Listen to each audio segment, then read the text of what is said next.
All right, let's open the case file on what might be one of history's greatest cons, the Great Dark Ages fabrication. So, you know that whole idea of the Dark Ages, that thousand-year slump of, I don't know, mud and superstition after Rome fell?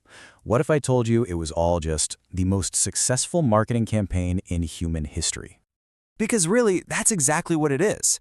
It's a total fabrication, a story that was built to focus on just one part of the world, while completely ignoring this massive global explosion of light and innovation happening everywhere else. Okay, so let's get into it.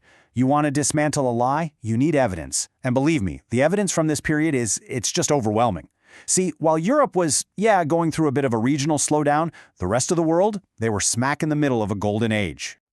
Let's just paint a picture here for a second. On one side of the map, you've got London. At the time, it's basically a collection of wooden shacks, okay? Now on the other side, you have Baghdad. We're talking the undisputed intellectual capital of the world, home to the legendary House of Wisdom. I mean, the contrast, it couldn't be more stark. And this number? This represents a flat-out revolution in medicine. We're talking more than 200 surgical instruments, scalpels, forceps, bone saws, all invented by a guy named Al-Khwarizmi. He even pioneered using catgut for internal stitches, a technique that's actually still used today. And get this was all happening back in the 10th century. And it wasn't just medicine, not by a long shot. The actual language of mathematics was being completely rewritten. A scholar named Al-Khwarizmi, also working in Baghdad, developed this whole systematic way to solve equations, and we now call it algebra, from its Arabic root al-jabr. Okay, so at the same time, let's jump over to China. The Tang and Song dynasties were just unleashing inventions that would literally define the modern world. Things like gunpowder, the magnetic compass, and movable type printing, all centuries before they ever showed up in Europe.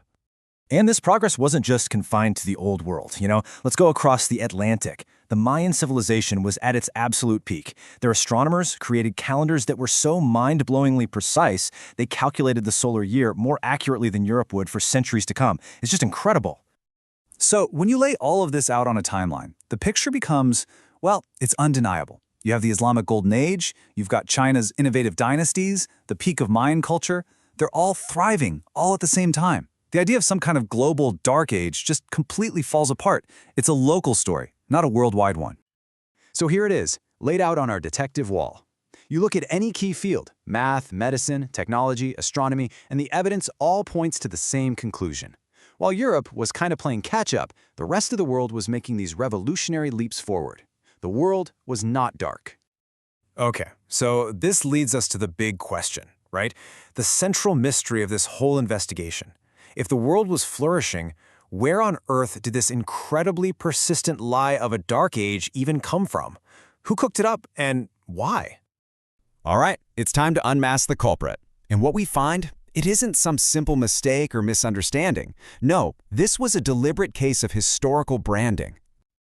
Meet Francesco Petrarca. You've probably heard of him as Petrarch. Yeah, he's our guy. So back in the 1330s, this Italian scholar, he wanted to make his own time period, what we now call the Renaissance, seem extra special. And how do you sell your era as this brilliant rebirth of classical light? Well, you need a dark backdrop. So he just invented one. I mean, you can think of Petrarch as basically the original historical hipster. He was trashing the last 1,000 years just to make his own generation look cooler. But the lie, it didn't stop there. Later on, Protestant reformers grabbed the term and used it as a weapon to paint the Catholic-dominated Middle Ages as backward and corrupt. The brand was just too powerful, too useful to let go of. So let's be crystal clear about this. Every single time we say the Dark Ages, we are not using some neutral academic term. We are repeating a 700-year-old piece of propaganda. It's derogatory slang, a marketing slogan designed to erase history, not to describe it. So, what's the big takeaway here? What do we do with this? Well, for starters, we need a much better metaphor for history. Forget a single light that gets switched off and on. Think of it more like a global relay race. Just imagine it like this. When the torch of classical knowledge was dropped in Rome, it didn't just go out. Nope, it was picked up in Baghdad and carried to incredible new heights. And at the exact same time, totally new torches were being lit in China with world-changing inventions, while another one was burning just as brightly over in the Americas with the Maya. See, knowledge is never the property of just one people. It's a flame that gets passed between cultures.